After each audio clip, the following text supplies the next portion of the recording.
नमस्कार दोस्तों। मेंस को एग्ज़ाम को अब कुछ ही दिन बाकी रह गए हैं। ऐसे में आप लोगों की पढ़ाई बहुत ज़ोर शोर से चल रही होगी। मेरी पूरी कोशिश है कि मैं जितनी भी हेल्प कर सकूं आपके मेंस के लिए।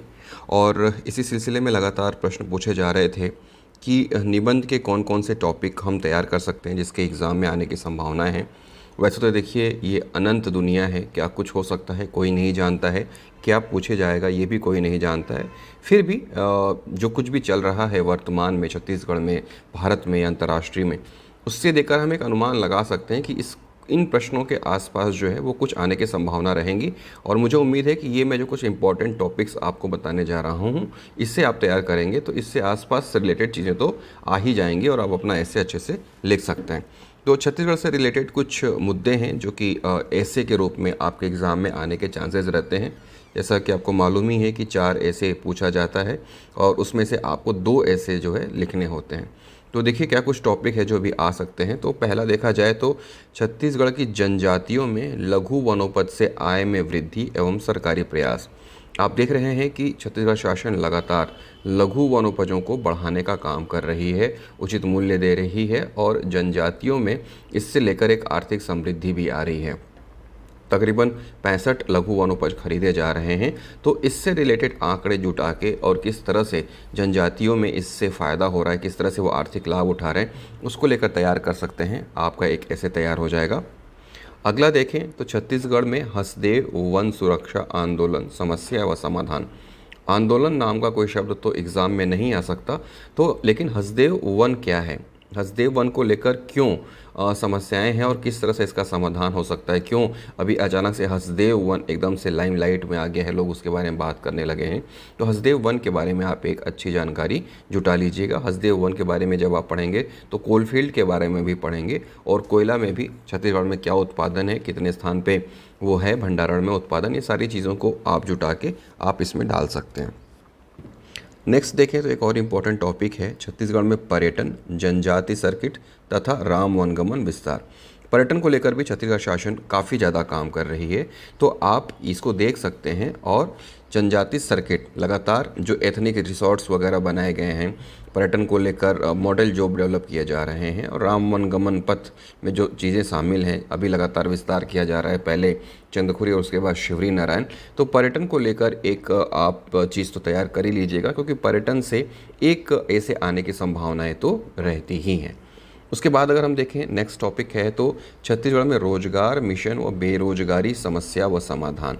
आपने भी हाल ही में रिपोर्ट पढ़ा है कि छत्तीसगढ़ सबसे ज़्यादा रोजगार देने वाला राज्य है और राष्ट्रीय स्तर पर जो बेरोजगारी दर है उसमें सबसे निचले पायदान पर है। इसका मतलब ये है कि बहुत ही कम यहाँ पे बेरोजगारी है। तो किस तरह से छत्तीसगढ़ में रोजगार मिशन इसके लिए काम कर रहा है और कैसे यहाँ के लोगों को रोजगार मिल रहा है, उससे रिलेटेड टॉपिक आप देख लीजिएगा। तो इससे ऐसे आने के चांसेस रहते हैं। आगे बढ़ते हैं। आगे अगर हम देखें तो राजीव गांधी किसान न्याय विस्तार स्वरूप उद्देश्य। राजीव गांधी भूमिहीन किसान न्याय योजना। राजीव गांधी भूमिहीन किसान न्याय योजना में छत्तीसगढ़ के मुख्यमंत्री का बहुत ही ज़्यादा इसमें ध्यान रहता है। इसमें आप ये देख लीजिएगा कि पहले 6,000 था, लेकिन बाद में इसे 7,000 कर दिया गया है। और उसके बाद और भी चीज़ें हैं जो इसमें डाला गया है। 3,500 रुपये की 2 किश्त इस बार दी जाएगी और 21 मई को पहली किश्त दी जाएगी। तो ये सारी चीज़ें को देख के आप इसको डेवलप करके अपने ऐसे के लिए अच्छा कंटेंट बना सकते हैं।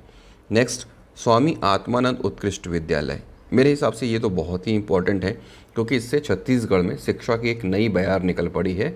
और जिस तरह से इंग्लिश मीडियम स्कूलों में फैसिलिटी दी जा रही हैं, वो सरकारी स्कूल प्राइवेट स्कूलों को भी फेल करते जा रहे हैं।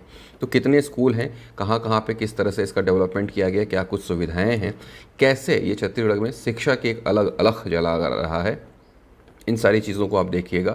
छत्तीसगढ़ की शिक्षा का प्रतिशत कितना है, महिलाएं कितने शिक्षित हैं, पुरुष कितने शिक्षक हैं, अलग अलग जो SC ST कैटेगरी है उनमें शिक्षा का क्या स्थिति है, उन सारी चीज़ों को जोड़ के आप स्वामी आत्मानंद उत्कृष्ट विद्यालय पे एक अच्छा ऐसे लिख सकते हैं। स्वरूप क्या है, क्या उद्देश्य है और कैसे इसका क्रियान्वयन किया जा रहा है।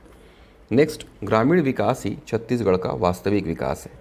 ग्रामीण विकास ही छत्तीसगढ़ का वास्तविक विकास है। आप बजट भाषण पढ़िएगा, उसमें मुख्यमंत्री भूपेश बघेल बजट भाषण के शुरुआत में एक दो वर्ड्स बोलते हैं, एक दो श्लोक उन्होंने इस्तेमाल किया था, तो आप उनका इस्तेमाल कर सकते हैं अपने इस एसे के कोट में जब टॉपिक आपका ग्रामीण विकास से संबंधित है।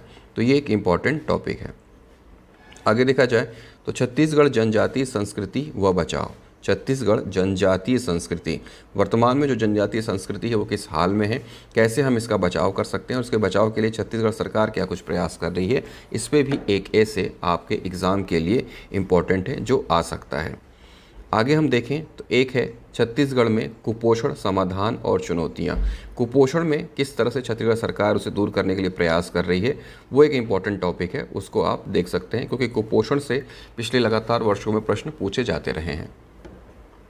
10वां टॉपिक जो मेरे हिसाब से इम्पॉर्टेंट है, मनरेगा सामाजिक न्याय, क्योंकि मनरेगा में छत्तीसगढ़ को अभी लगातार अवार्ड मिले हैं और लगातार 2 वर्षों से मिल रहे हैं। तो इस तरह से छत्तीसगढ़ में क्या कुछ चुनौतियां हैं, क्या अवसर है मनरेगा को लेकर, इससे रिलेटेड टॉपिक आप तैयार कर लीजिएगा। और मनरेगा में क्या आंकड़े हैं, किस तरह से छत्तीसगढ़ से पुरस्कार हासिल किया है। अभी छत्तीसगढ़ सरकार ने मनरेगा में जो मजदूरी दर है उसको भी बढ़ा दी है, तो उसको भी याद रखिएगा। वो आपके इकोनॉमिक्स के पेपर में 2 नंबर का क्वेश्चन भी आ सकता है और ऐसे में भी आने के चांसेस हैं। नेक्स्ट जो इम्पॉर्टेंट टॉपिक हो सकता है आपके ऐसे के लिए, वो है छत्तीसगढ़ में बढ़ती पंचायती राज की साख। पंचायती राज को लेकर क्या कुछ व्यवस्थाएं छत्तीसगढ़ में हैं, कैसे पंचायती राज की साख यहाँ पे बढ़ रही है, क्योंकि आपको पता है कि हाल ही में जो बस्तर में ज़मीन थी जो टाटा को दी गई थी उसे वापस ले लिए सरकार ने और किसानों को दे दी है, और साथ ही ये भी कह दिया है कि जब तक ग्राम पंचायत किसी प्रस्ताव को पारित नहीं करेगी तब तक वहाँ कोई उद्योग नहीं लगेंगे। तो इस तरह से पंचायती राज की जो साख है वो बढ़ रही है। अभी हाल ही में कुछ अमेंडमेंट किए हैं छत्तीसगढ़ सरकार ने, उस अमेंडमेंट को देख लीजिएगा। उन सारी चीज़ों को जब आप इनपुट करेंगे तो आपकी पंचायती राज की साख, चुनौती क्या है और अवसर क्या है, वो आपको हो जाएगा। महिलाओं को यहाँ पर आरक्षण कितना है, किस तरह से हाल ही में यहाँ पे नए अमेंडमेंट्स किए गए हैं, उसको देख लीजिएगा। अगला देखते हैं टॉपिक, नक्सलवाद एवं जनजातीय विकास। देखिए जनजातीय विकास आप एक टॉपिक तैयार करेंगे तो उसमें ये नक्सलवाद, उसके अलावा लघु वनोपज, उसके अलावा आर्थिक सशक्तिकरण, उसके अलावा शासन की योजनाएं, बहन कर्मा तेंदू पत्ता योजना, इंदिरा प्रियदर्शनी योजना, ये सारी चीज़ें जो हैं जनजातीय विकास के अंतर्गत आ जाएंगी। और आप ये एक टॉपिक तैयार कर लेंगे तो इसके साथ कुछ भी कीवर्ड आए आप उसको लिख ले जाएंगे, ये मुझे पूरा विश्वास है। तो जनजातीय विकास के बारे में ज़रूर पढ़िएगा। नक्सलवाद के बारे में आपको पढ़ना ही है, क्योंकि छत्तीसगढ़ में एक लगातार समस्या रही है, तो हो सकता है कि किसी टॉपिक से जोड़ ऐसे प्रश्न आ जाएं। नेक्स्ट इंपॉर्टेंट टॉपिक है छत्तीसगढ़ में खेलों के क्षेत्र में उपलब्धियां और संभावनाएं। अभी लगातार छत्तीसगढ़ शासन खेल को लेकर नए प्रयास कर रही है। अंतर्राष्ट्रीय स्तर पर का टेनिस ग्राउंड, इसके अलावा बैडमिंटन कोर्ट, क्रिकेट स्टेडियम तो है ही यहाँ पे, हॉकी के लगातार एस्ट्रोटर्फ मैदान जो है बनते जा रहे हैं। तो खेलों के क्षेत्र में लगातार उपलब्धियां भी मिल रही हैं। बहुत सारे ऐसे खिलाड़ी हैं जो नेशनल और इंटरनेशनल लेवल पे गोल्ड मेडल लेके आ रहे हैं छत्तीसगढ़ के लिए। और खेल के क्षेत्र में जो खिलाड़ी आते हैं, छत्तीसगढ़ सरकार कैसे उनको प्रोत्साहन करती है, वो सारी चीज़ों को जोड़ के आप देखेंगे तो खेल स्पोर्ट्स को लेकर एक ऐसे तो आप तैयार कर ही लीजिएगा। इसके अलावा छत्तीसगढ़ में सिनेमा का विकास, चुनौती एवं अवसर। आपने हाल ही में पढ़ा था कि छत्तीसगढ़ सरकार ने नया रायपुर में सिनेमा के लिए एक बहुत बड़ी ज़मीन देने की बात कही है, और इसके अलावा सिनेमा क्षेत्र से जुड़े हुए एक पुरस्कार की भी घोषणा करी है। और जो कुछ भी कलाकार लोग हैं उनको अलग से सहयोग राशि देने की भी योजना छत्तीसगढ़ सरकार ने बनाई है, ताकि छत्तीसगढ़ सिनेमा का ज़्यादा से ज़्यादा विकास हो सके। तो इस तरह से छत्तीसगढ़ सिनेमा का विकास, उसमें कीवर्ड चुनौती व अवसर को आप देख सकते हैं, ताकि आपका ये जो ऐसे का टॉपिक है वो तैयार हो जाए। अगला हम देखते हैं छत्तीसगढ़ में कृषि आधारित उद्योगों की संभावनाएं।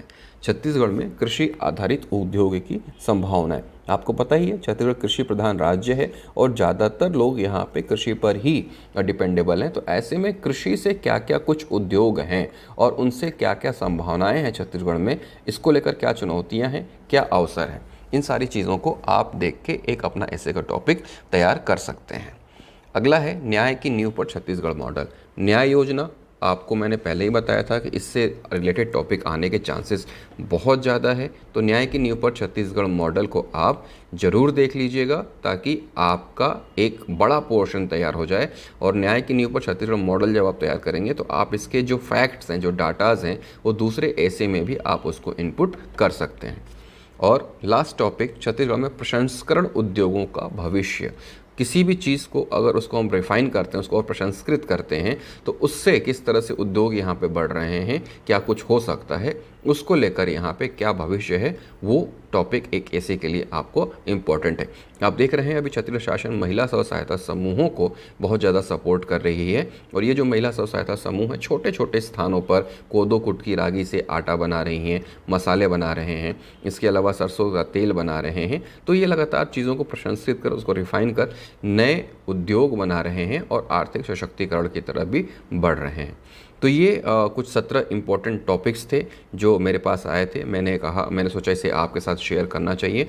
उम्मीद करता हूँ कि ये जो टॉपिक्स हैं आपके लिए बहुत हेल्पफुल होंगे। इन टॉपिक्स से को अगर आपने तैयार कर लिया तो हो सकता है ये टॉपिक एज इट इज़ तो नहीं आएंगे, लेकिन इससे रिलेटेड कीवर्ड्स आपके एग्ज़ाम में आने की पूरी संभावनाएँ हैं। और जब आपने इसको तैयार आप करेंगे तो आप उस एग्ज़ाम के दौरान आप अपना ऐसे बेहतर तरीके से लिख पाएंगे, ऐसी पूरी मुझे उम्मीद है। तो उम्मीद करता हूँ ये वीडियो आपको पसंद आया होगा। इसका पीडीएफ भी मैं टेलीग्राम में डाल दूंगा। जिन्होंने अभी तक टेलीग्राम ज्वाइन नहीं किया वो टेलीग्राम ज्वाइन कर लें। कुछ लोगों का कहना है कि टेलीग्राम लिंक से ज्वाइन नहीं कर रहा है, तो यहाँ ऊपर मैंने टेलीग्राम लिखा हुआ ADJ एस्पिरेंट्स करके आप सीधे सर्च करके ज्वाइन कर सकते हैं, और नीचे टेलीग्राम लिंक भी तो है ही। 2500 से ज़्यादा एस्पिरेंट्स वहाँ पर जुड़े हुए हैं। आप भी जुड़िए और अपने एग्ज़ाम के अपने मौके को और ज़्यादा तेज़ी से निखारिए। ठीक है, फिर मिलेंगे नेक्स्ट वीडियो में। जय हिंद।